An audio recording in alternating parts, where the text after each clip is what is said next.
Beshariq tumanida xalqaro tibbiy hamkorlik doirasida muhim tadbirlar bo'lib o'tdi. Xitoy Xalq Respublikasining Shaoxin universiteti qoshidagi klinika shifoxonasi mutaxassislaridan iborat delegatsiya tumanga tashrif buyurdi. Bir hafta davomida tuman tibbiyot muassasalarida aholi uchun bepul tibbiy ko'riklar o'tkazilib, amaliy mahorat darslari tashkil etildi. Jarayonlarda mahalliy shifokorlar ham faol ishtirok etib, xorijiy mutaxassislar tajribasini o'zlashtirish imkoniyatiga ega bo'lishdi.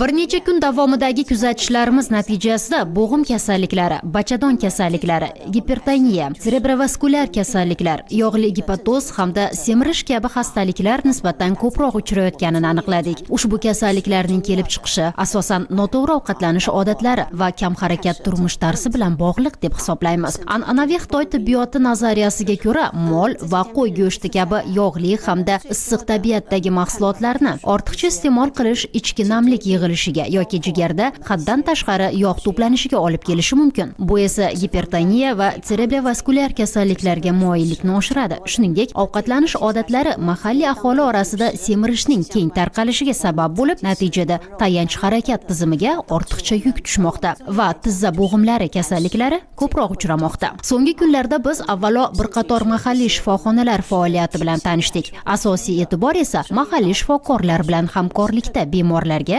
amaliy yordam ko'rsatishga qaratildi. An'anaviy Xitoy tibbiyotida qo'llaniladigan kuzatish, eshitish, anamnez yig'ish va palpatsiya kabi 4 ta asosiy diagnostika usuli orqali bemorlarga maslahatlar berdik. Shuningdek, akupunktura amaliyotini ham bajardik. Ayniqsa, akupunktura usullarimiz tez va samarali ta'siri sababli mahalliy bemorlar tomonidan iliq qabul qilinmoqda.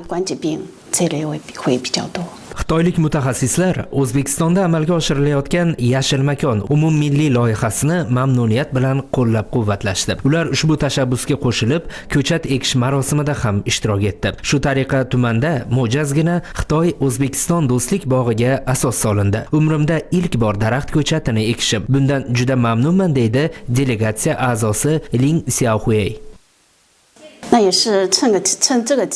Avvalo shu fursatdan foydalanib, Shaoxin universiteti va unga qarashli shifoxona rahbariyati nomidan mamlakatingizga amaliy tashrif va mahorat almashinuvi imkoniyatini yaratganingiz uchun samimiy minnatdorchilik bildiraman. Shuningdek, delegatsiyamiz nomidan yuqori saviyada tashkil etilgan dasturlar va iliq mehmondo'stlik uchun tibbiyot sohasi rahbariyatiga ham chuqur minnatdorchilik izhor etaman. Qisqa vaqt ichida biz o'zbek xalqining samimiyligi va mehmondo'stligini chin dildan his qildik hamda an'anaviy Xitoy tibbiyot usullariga bo'lgan ijobiy munosabatdan juda mamnun bo'ldik. Tibbiyot chegara bilmaydi. Bilimning haqiqiy qiymati esa uni baham ko'rishdadir. Umid qilamizki, bu hamkorlik faqat boshlanish bo'lib, kelgusida yanada keng qamrovli, uzoq muddatli va samarali almashinuvlarga zamin yaratadi. Bir kamar, bir yo'l tashabbusi doirasida an'anaviy Xitoy tibbiyoti madaniyatining O'zbekistonda rivojlanishiga, aholiga yanada sifatli tibbiy xizmat ko'rsatilishiga va sog'liqni saqlash sohasining yuksalishiga hissa qo'shishni maqsad qilganmiz.